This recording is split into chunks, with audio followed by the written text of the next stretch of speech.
درنو لیدونکو السلام علیکم.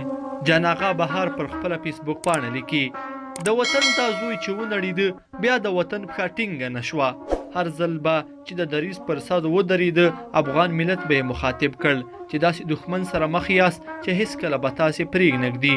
یوازې ستاسې خپل اتحاد د یو باثباته او مستحکم نظام او پیاوړي اردو جوړول به تاسې او وطن ژغوري. همدا یې ویل چې وروستی مورچل همدا دی چې موږ ترې دښمن ډزوو. دا مورچل ماتېدو ته مه پرېږدئ.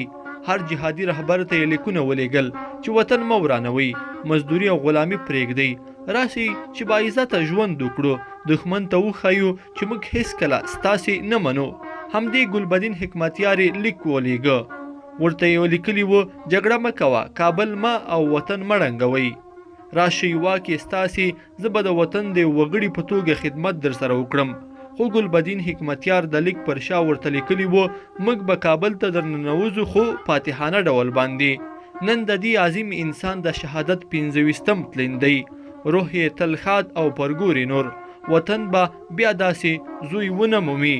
لیدونکو په دې هیله چې دا مطلب به مو تر پایه لیدلی وي. که مو دا ویډیو خوښه شوې ویډیو لایک کړئ او چینل سبسکرایب کړئ. تر بیا ښه وخت.